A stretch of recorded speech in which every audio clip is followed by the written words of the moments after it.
I thought a week camping by myself would help me unwind. I'm a high school history teacher, and the last semester had stressed me out. I thought I knew what I was doing. I had camped many times. Setting up my tent by the quiet lake felt peaceful. The leaves were bright orange and red, just beautiful. I smiled, thinking about escaping the grating and noise of my busy life. But that peace didn't last long. Around midnight, I woke to rustling outside my tent. I listened carefully. Maybe it was a squirrel or a deer. But this rustling felt different. It was like something was moving through the leaves, getting closer to me. I shivered and couldn't get back to sleep. The next day, I hiked to clear my thoughts. The forest was gorgeous, but a strange feeling lingered. While resting by the lake, I looked up at the tall trees. Did I see something watching me? I glanced around, but nothing was there. I felt cold. Maybe it was just my imagination. By the third night, anxiety consumed me. I was sitting in my tent, writing in my journal. I stopped when I noticed torn pages scattered outside. My stomach dropped. I didn't remember throwing anything out. I stepped outside and saw them. They were from my journal. I started gathering the pages, trembling. I felt something. A shadow caught my eye near the tree line. I squinted into the dark but saw nothing. "Hello?" I called out, my voice shaky. No response came. I laughed nervously, but it felt wrong. I shrugged it off, telling myself I was just alone for too long. Later that night, I heard whispering. It was soft, like hushed voices talking somewhere out there in the dark. "What?" I whispered back, crouching low. The words were jumbled, but they sounded like they were getting closer. My heart raced. I wanted to run, but fear glued me to the spot. Then I saw it. A dark figure stood between two trees. I blinked, and it vanished. I glanced around. Nothing. I lay awake, wide-eyed, wondering about that figure. I felt like it should be familiar, but I couldn't place it. By my last day, I was on edge, feeling unwelcome. I quickly packed up my things, hands shaking. As I zipped up the last bag, I turned to glance back at the forest. Maybe there was nothing there. Maybe it was all in my head. But I couldn't ignore the unease creeping in. As I drove away, I thought I saw something moving among the trees. I turned my head quickly, but it was gone. My pulse quickened as uncertainty flooded my mind. I wasn't sure what I had seen. Or if I really wanted to know. The drive home felt surreal. The familiar roads blurred past as my thoughts kept drifting back to the forest. What had really happened during that week? I tried to push the thoughts aside, focusing on the sound of my car's tires against the asphalt. But unease remained, gnawing away at me. As I reached home, the evening sun was setting. I walked into the house, and everything felt just as I had left it. But somehow, it felt different. The stillness settled heavily around me, as if the walls were closing in. I shook off the sensation and dropped my bags. I thought revisiting my journal would help. After all, I documented my thoughts during the trip. Sitting at my kitchen table, I opened it and flipped through the pages. They were all intact. But then I stopped. On a new page, my handwriting was jagged and shaky. I didn't remember writing this. Day 5, it read, but I hadn't written anything on that day. The last entry ended at day 4. I felt a chill run down my spine. It wasn't just the words, it was something else. The writing felt wrong, almost urgent. The note said, "They're coming. They know. Can't find it." Each word seemed to pulse with dread. My hands trembled. Who was coming? What did they know? I glanced back at the window but saw only the garden bathed in twilight. I threw the journal aside, shaking my head. "It's just your mind playing tricks," I muttered to myself. I needed a distraction, so I decided to watch a movie. I settled on the couch, turning up the volume. But as the film rolled, I couldn't focus. My mind constantly drifted back to the forest noises and that dark figure. Then there was a knock at the door. Startled, I jumped. I glanced at the clock. It was late, no one should be here. I hesitated, my heart racing, before slowly walking toward the door. When I opened it, I found a package sitting on the doorstep, not addressed to me. It was worn, and the corners were frayed, as if it had traveled a long way. I picked it up, turning it over in my hands. There was no return address. Curiosity mixed with fear. I shouldn't have opened it, but I felt drawn. I went back inside and set the package down. With clammy hands, I pulled at the tape. When I finally opened it, a photograph fell out and fluttered to the floor. I picked it up, and my heart stopped. The image showed a group standing in the forest, surrounded by trees. I recognized the place immediately. I was in it. But there was something terrifying. Standing at the edge of the frame was the dark figure. I gripped the photograph tightly, my breath quickening. That's when I saw it. A pair of glowing eyes peering at me through the window. I froze, my heartbeat thudding in my ears. The glowing eyes pierced through the darkness outside, and I stumbled back, nearly tripping over the coffee table. I clenched the photograph, trying to force myself to look away. The instinct to run washed over me, but my feet felt glued to the floor. Then, without thinking, I moved toward the window. I edged the curtain aside slowly, my breath caught in my throat. The backyard was empty, but the feeling that I wasn't alone lingered. I blinked, my eyes darting around, searching for any sign of movement. Nothing. I let out a shaky breath. Just as I was about to turn away, I noticed a shadow dart behind a tree. I squinted, my heart racing again. Was it my imagination? I dropped the curtain and backed away from the window. I had to make sense of this. Why did I have the photograph? And what was the figure in the forest? My phone buzzed on the table, startling me. I grabbed it, hoping it was a distraction, maybe even a call from a friend or family member. To my surprise, it was a text from my friend Mia, someone who had gone camping with us. "Hey. Did you get home okay?" It seemed innocent enough, but a knot formed in my stomach. If she knew anything about what we experienced, she could shed some light on this mystery.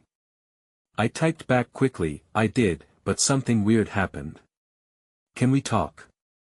Almost instantly, the phone rang. "What's up?" Mia asked. "You won't believe what I found in my journal. And I just got a strange package with a photo from the trip." "What? What photo?" Her voice rose with interest. I explained briefly about the journal entry and the photograph. "You remember the dark figure, right?" I asked, my voice trembling. There was a pause on the line. "Yeah, I do. But why are you worried about a photo? We were all seeing things, remember?" "No, Mia, this was different. I wasn't imagining it. I saw its eyes staring through my window just now."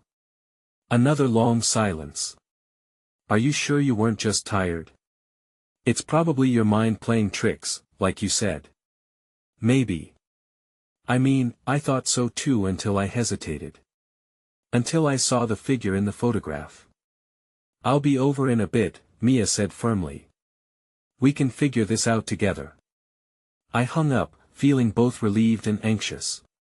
The idea of sharing a space lessened the weight on my chest, but I couldn't shake the sense of impending dread. I glanced out the window again, half expecting to see glowing eyes. The darkness felt oppressive, like it carried secrets I wasn't meant to uncover. Before I could second-guess myself, I decided to gather the rest of my gear from the camping trip. If nothing else, maybe it would help jog my memory. Walking toward the front door, I felt exposed, as if every creak of the floor was a warning. I opened the closet and pulled out my hiking pack. But then, I noticed something strange, a flash of light under the pile of clothes. Frowning, I reached inside and pulled out a small flashlight. My heart dropped as I flipped it on. The beam illuminated something I hadn't seen before, a piece of bark with strange symbols carved into it. The moment I touched it, the air shifted. It felt electric, as if I had triggered something. Just then, I heard a sound from outside, like a branch snapping. I turned slowly toward the window. That's when I saw it. The dark figure was back, standing right by my window, its glowing eyes locked onto mine. I backed away from the window, the bark slipping from my fingers, hitting the floor with a dull thud. My heart raced as I pressed my back against the wall, desperate to put distance between myself and that creature. It stood still, its glowing eyes seemingly boring into my soul. My thoughts raced. What did it want?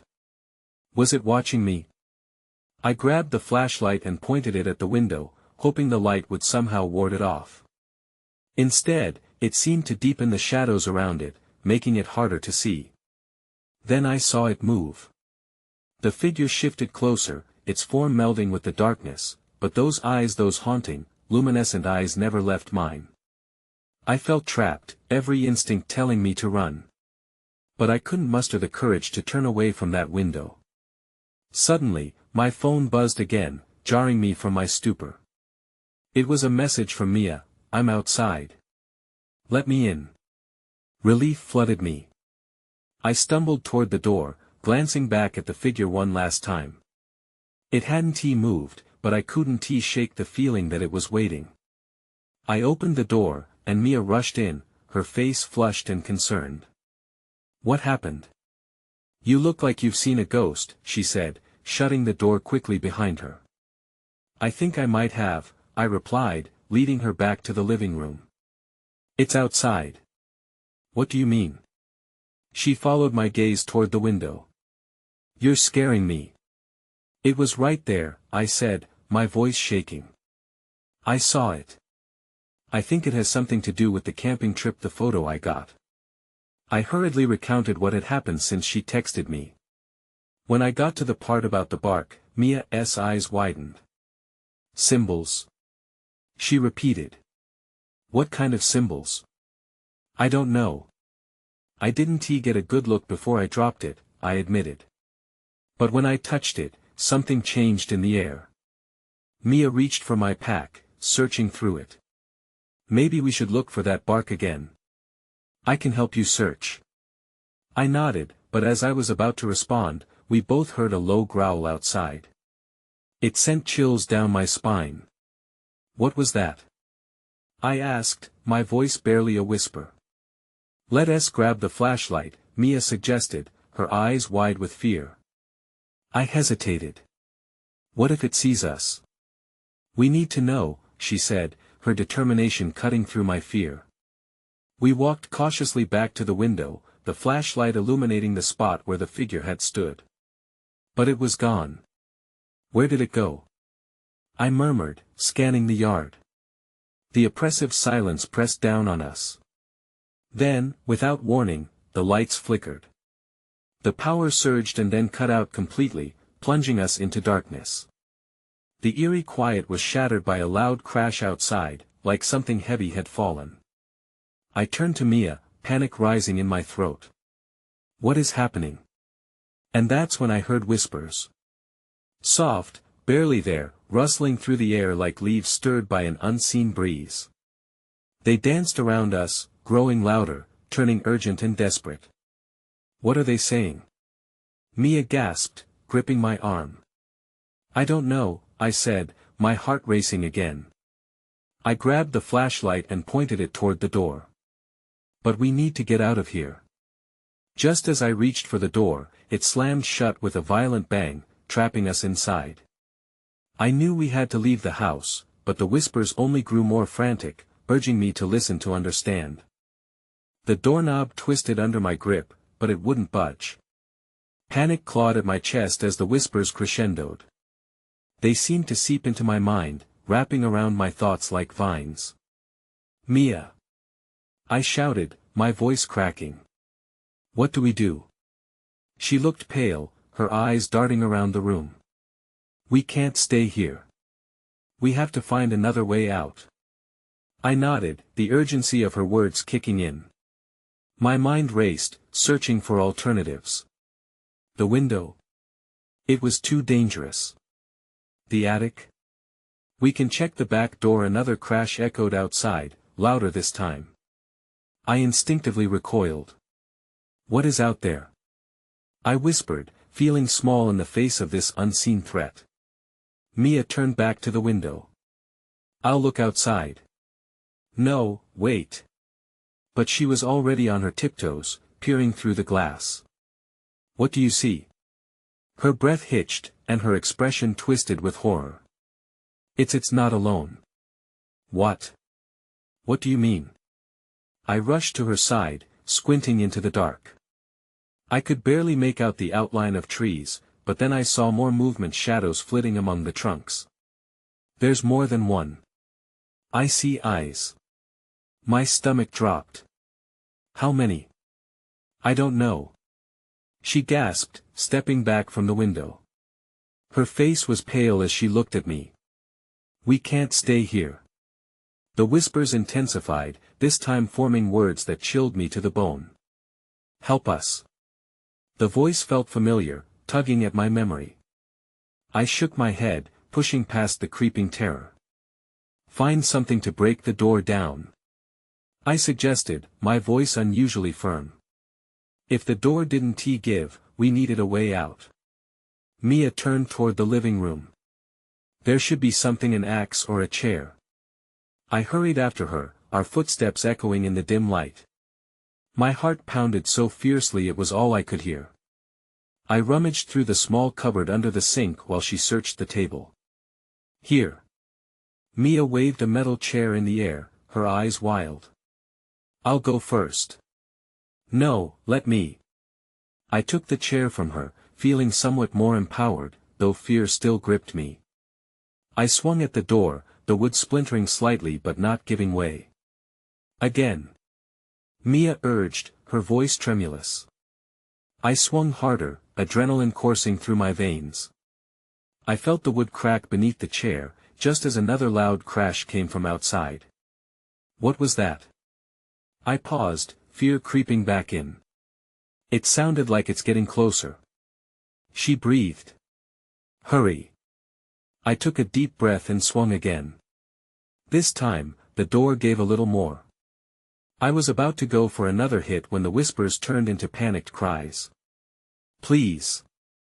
You have to listen. Did you hear that? My voice was shaky, I had never encountered anything like this. Mia stared at me in shock. What do they want? I didn't know, but I was terrified of finding out. Another swing at the door, and it finally broke open with a violent crash. We stumbled forward into the night, gasping for air. But the moment we stepped outside, the whispers stopped. I turned to see the house behind us, dark and ominous.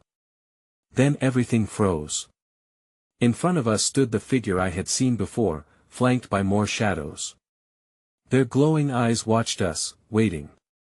And that was when I realized we weren't the only ones afraid. I was afraid to move. The figure loomed closer, its silhouette blending into the dark trees, which seemed to bend under its presence. Shadows flickered around it, shifting in ways that shouldn't be possible.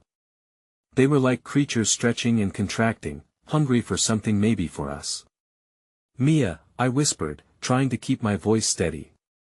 We need to go back inside. She shook her head, her eyes wide. No way. It's worse in there. We can't let it trap us. I could feel my heart pounding in my throat as I tried to comprehend what we were facing. What are those things? I choked out, trying to take a step backward. But the ground felt solid, as if it held me in place. Mia took a deep breath, summoning her courage. I don't know. But they're not just shadows. We can't let them get to us. The figure dipped its head slightly, as if acknowledging our presence. It took a step forward, and I felt a jolt of ice slide down my spine. That was my cue to move. I grabbed Mia's arm, and we fled to the left, toward the tree line where it was darker still. Branches snagged at our clothes, but we pushed through, adrenaline driving us deeper into the woods, away from the terrifying figure and its glowing eyes. We stumbled over roots and rocks, breathless, hearing the rush of the wind and the sounds of our panicked breathing. What do we do? I barely had enough air to speak, my legs burning. Find a place to hide. They can't get us if we break line of sight. Mia urged. I nodded as we ducked between trees, praying that whatever was out there wasn't following. We found a stressed little grove, thick with brambles. I pulled Mia into the center and crouched low, hoping we could become part of the shadows. As we sat there, silence surrounded us, only punctuated by our rapid breaths. My heart still raced as I thought about the figure in the shadows. They had seen us. What if they come here? I whispered, hardly daring to voice the thought. They won tea. They need to find us again. If we don't move. Mia looked panicked, and I felt my stomach clench at the thought. After a moment, the whispers resumed, soft but insistent. They rose and fell like a faint echo. Help us, I shivered. What do they want? Who are they? Mia shook her head, her eyes wide with fear. Maybe they think we can save them. My instinct shouted that whatever they needed, it was a bad idea for us to get involved. But even as I thought that, I felt a pull, something familiar in those whispers that made me hesitant. Maybe I started, but then, out of nowhere, a sudden rush of wind swept through the trees, sending a chill down my back. What was that? Mia whispered. And then I spotted it, a glimmer behind the trees, a flash of light barely perceptible in the shadows. That was not us. Before I could react, the glimmer grew brighter, illuminating a section of the forest. Panic surged in my chest as I realized it was coming from the direction of the figure we'd run from. Run, I said, my voice low and urgent. We darted deeper into the woods, but as we fled, the whispers became cries, desperate and chaotic. Help us. Find us. And just like that, something snapped inside me. Maybe these entities were lost souls, trapped by whatever dark force loomed in this forest. But that thought was interrupted by a sudden rustling in the bushes nearby, and when I turned to look, my heart plummeted. We weren't alone. Before I could even scream, a hand cold and familiar reached out from the shadows. I recognized it all too well. My breath caught in my throat as I stared at the hand, its skin pale and lifeless. My mind raced, trying to process who it belonged to. The shadows around it seemed to swirl, dark tendrils reaching outward like a hungry beast. I didn't want to believe it. Is it? Mia's voice trembled, hope and fear intertwining. She took a small step back, her eyes darting around, searching. I gripped her arm tighter. No. This can't be happening. But the mask of disbelief cracked as the figure stepped forward, dragging the rest of its form into the light filtering through the trees. It was my brother.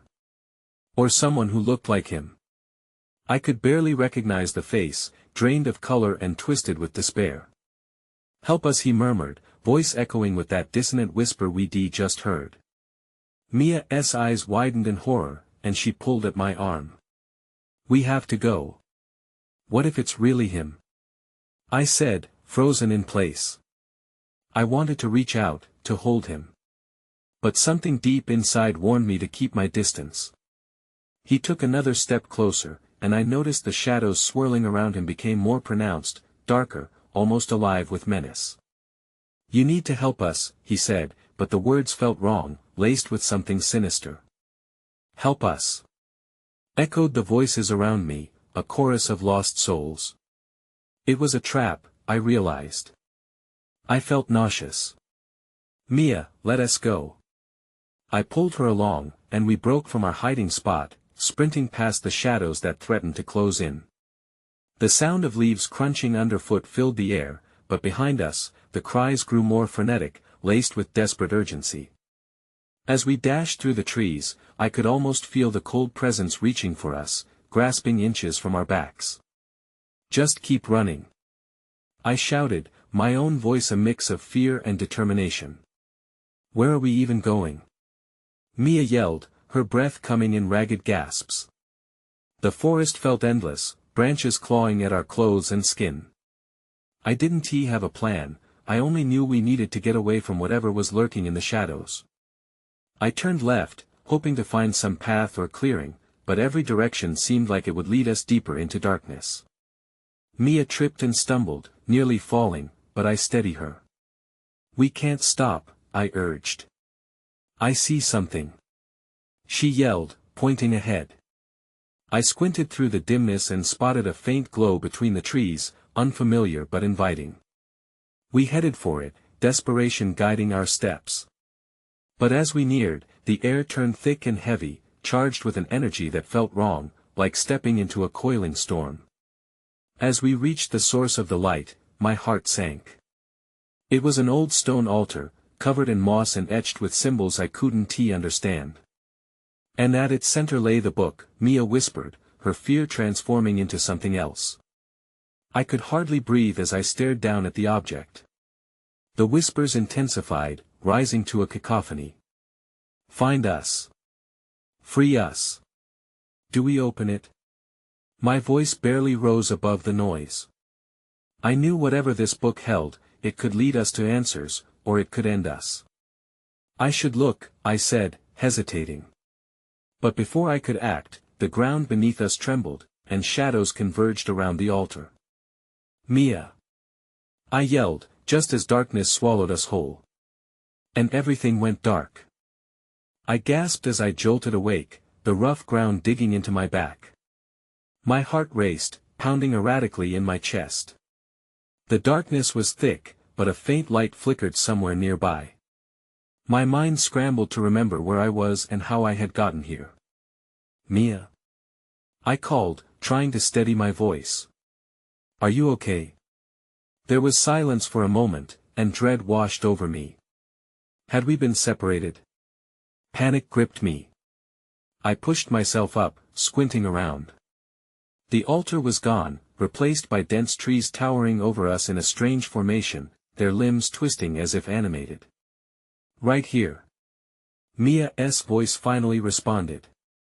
I was relieved but also confused. She sounded far away. I stumbled in the direction of the sound, my feet finding roots and rocks. The eeriness of the setting pressed in from all sides. "What happened?" I shouted as I hurried through the underbrush. "I don't know," she replied. I could hear her now, but it sounded like she was moving too. "I just woke up here." Then, I saw the glow again. It pulsed softly, like a heartbeat, emerging from a cluster of thick trees. I hurried to it, and when I broke through the final line of trunks, I stopped dead. Mia stood near a small campfire, the flames flickering in the darkness. But it wasn't just the fire that drew my attention. The ground around it was littered with small objects, broken toys, twisted pieces of metal, and crumpled photographs. They looked eerily familiar, though I couldn't place them. A shiver ran down my spine. "Mia, what is all this?" I asked, taking cautious steps forward. "I think it's," she hesitated, her voice shaky. "I think it's evidence of lost things. Most of them look like childhood stuff." I knelt by a photograph, now faded, but a tiny face stared back at me. It was me. I recognized those features. "Why are these here? What does it mean?" The flames flickered larger for a moment, and I swore I saw shadows dancing in the light. Then I heard it again, the whispers. They felt louder, more intense. "Find us. Free us. Mia." I shouted, gripping her arm in fear. "Do you hear that?" "Yes."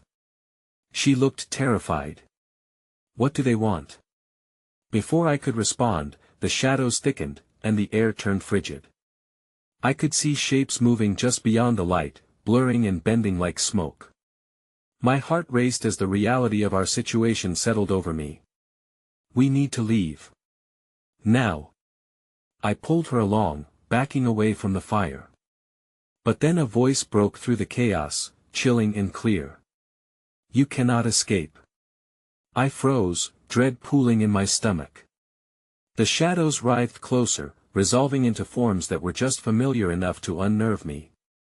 Each face looked like someone I knew, yet their eyes told a different story, deep wells of sadness, loss, and something darker. Who are you? I shouted, fear coating my words. A figure stepped out from the mass of shadows, its features shrouded as if obscured by a fog.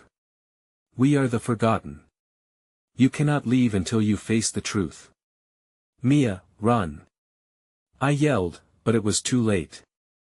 As the figure reached for us, a cold breeze swept through the forest, pulling at my clothes and wrapping around me like a vice. I felt my feet lift off the ground, the grasping shadows tightening around me.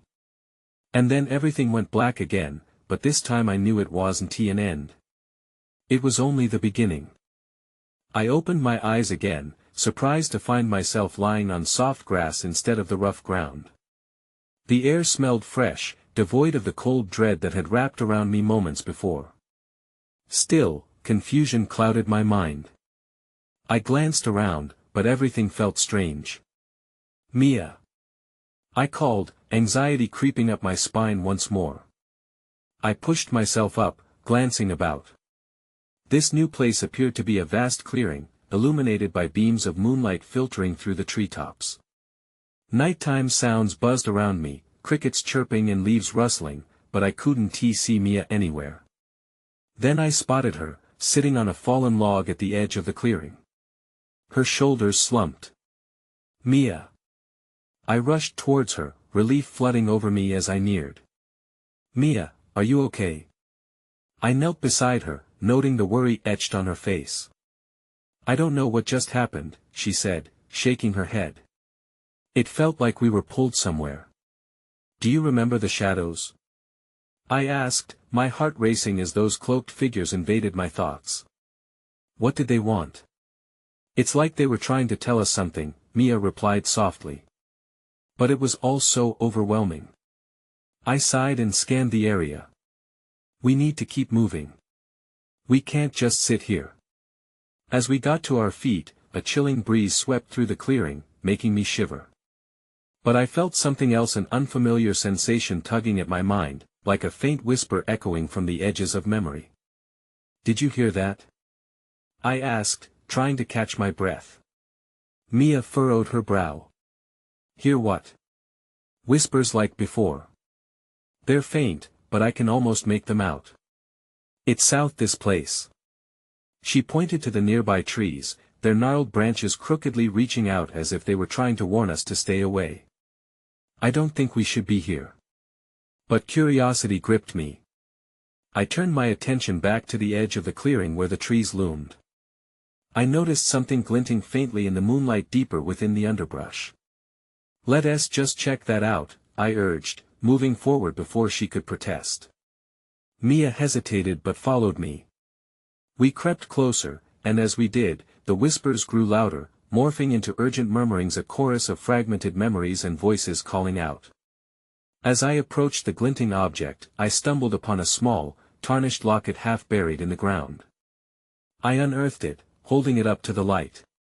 My heart sank when I opened it.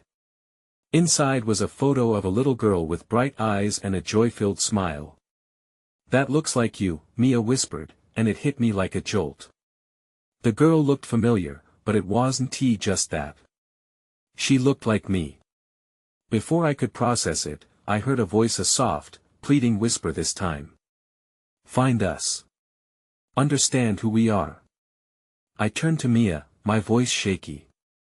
What does it mean? Just then, the ground shook beneath us, a low rumble echoing through the clearing.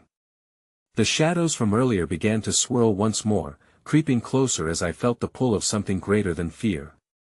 Mia, we need to go. Now.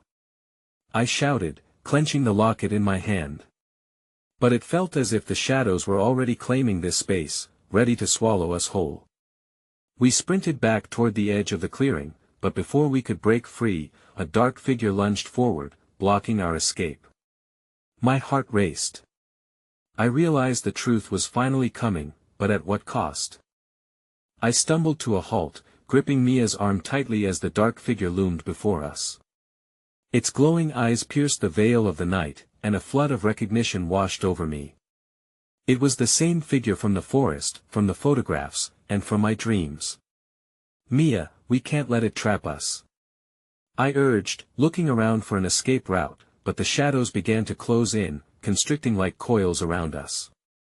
We have to confront it, she said, her voice low but steady. Maybe it's tied to the whispers. We've been trying to run from it, but what if we need to face whatever it wants? I swallowed hard, grappling with my fear. What if it just wants to consume us? The figure took a step closer, and I could feel my pulse thrumming in my temples. You are lost, it intoned, its voice reverberating through the clearing, wrapping around me like fog. You must find the truth. What truth? I shouted, desperation rising in me. What do you want from us? In response, the figure extended a hand, palm up, as the whispers crescendoed into a fervent plea, help us, find us. Without thinking, I stepped forward, drawn by the emotional weight of those words. I glanced at Mia, who looked equally torn but resolute. What if it means we have to understand whatever it is that tied us to this place? I whispered, feeling our last chance slipping away. Don't. Mia warned, but I could sense the longing beneath her fear. It could be another trap. We have to keep running. But it was too late. I took another cautious step, the locket held tightly in my fingers, and murmured, tell me what you want. In an instant, the shadows surged. The figure transformed, flickering in and out of existence, each flicker revealing faces of people long gone, souls trapped in this liminal space. And then, I caught a flash of a young girl's smile, similar to the one in the locket, but twisted with sorrow. Electricity surged through the air, and suddenly, I felt as if the barrier between us and the figure dissolved. The whispers became clear words, and I realized they belonged to those faces, a mix of joy and despair. Heed our stories. You carry the weight of the lost. You must understand your past to free us. Mia, can you hear this? I called, my voice shaking. It's not just about us. We might be connected to them. I could see Mia's expression shift as the reality pressed upon her. But how? She asked, trembling lightly. Find the truth. The figure edged closer, its eyes illuminating the fear in both of us. I felt the locket pulse in my palm, and instinctively, I unfolded the small photo again, gazing at that innocent face. You're the key, aren't you? I whispered, realization dawning. The figure nodded. You must recall your forgotten memories. They bind the lost to this realm. Memories like from my childhood? I asked hesitantly. But I don't understand. The truth lies buried within. It gestured towards the ground, where shadows coiled, waiting for me to act. Unsure, I knelt down, placing the locket beside the earth. What now? The whispers transformed into a honed urgency, pulling at my subconscious, echoing fragments of laughter, a familiar melody, and the shadow of a place I had forgotten, summer days filled with warmth and sun. As I closed my eyes, memories began surfacing uncontrollably, a game played with friends, the taste of lemonade, a lost teddy bear hidden in the woods. I gasped, the realization flooding in. It was our childhood. All this darkness stems from what we suppressed. The forgotten anguish of those who didn't get to grow up. We lived beneath the weight of our negligence. Then we need to release it. Mia encouraged. Yes. I shouted, rising to my feet. To free them, we must honor their stories. The shadows twitched, and the figure stepped closer. Speak their names. Taking a deep breath, I started. Jessica, Charlie, Annie. With each name, the clearing vibrated with energy, and the light intensified, illuminating the surrounding woods. As we called forth the lost, the landscape around us morphed, shifting from shadows to images, children playing, laughter echoing in the wind. A sense of warmth enveloped me, and the oppressive fear began to lift. But just as it seemed we were on the cusp of reaching them, the shadows fought back. "You cannot take what you do not understand," the figure growled, and for a moment, I felt the darkness tightening once more. Mia, resolute, grasped my hand firmly. "We won't give up. They deserve their freedom." In that moment, I realized my strength didn't lie within fear, it was in the love I carried for the past, for those memories that shaped me. "We're here for you," I shouted. "We hear you." In response, the figure hesitated, its form wavering as more ethereal figures emerged, ghostly silhouettes of children, their joyful faces breaking through the despair that had lingered for so long. "Release us!" they cried, their voices harmonizing with the whispers. The figure recoiled, and with newfound determination, I thrust my hand forward. "We set you free!" I yelled, and the shadows began to evaporate, pulled back into the heart of the forest. As light flooded the clearing, I felt warmth encircle me, and in an instant, the figure shattered into mist, the last remnants of darkness disintegrating into shimmering sparkles. The whispers became cries of joy, swelling in the air, and one by one, the lost souls began to dissolve into the night, their laughter ringing like bells. For a moment, the world felt at peace, and I dared to hope we had unlocked a new chapter. But then, just as quickly as the tranquility settled, I felt a different kind of shift, as fragments of the past slipped away. As the last echoes faded, the clearing darkened, and I suddenly felt alone again. "Mia." I turned, panic rising anew, but found only the locket nestled in the grass, its once pulsating warmth now reduced to cold reality. I bent down to retrieve it, a lingering sadness steeped in uncertainty leaving its taste on my tongue. I moved towards a thick grove, unsure of the path ahead. Questions loomed like shadows lingering just beyond the light. The mystery of what remained unanswered prickled at my mind. Was I truly free, or had I merely danced with darkness that night? The forest appeared silent, but I wasn't deceived. I could still hear the whispers, tangled, elusive, their warmth fading as I stepped further away. Every rustle of leaves or distant call rustled through me, a reminder of that place I had barely left behind. As I walked deeper into the forest, I couldn't help but wonder, would I ever find the rest of those memories? Would the whispers continue to haunt me, or were they simply fragments of a story left unspooled? In the night, I sensed I wouldn't get the resolution I sought, but perhaps, knowing that things weren't entirely settled was part of my survival, an invitation to seek answers where they seemed lost. And as I took one last glance over my shoulder, I caught a flicker of light, a glow heretofore unseen, leading me deeper into the unknown. After all, some stories are never meant to end.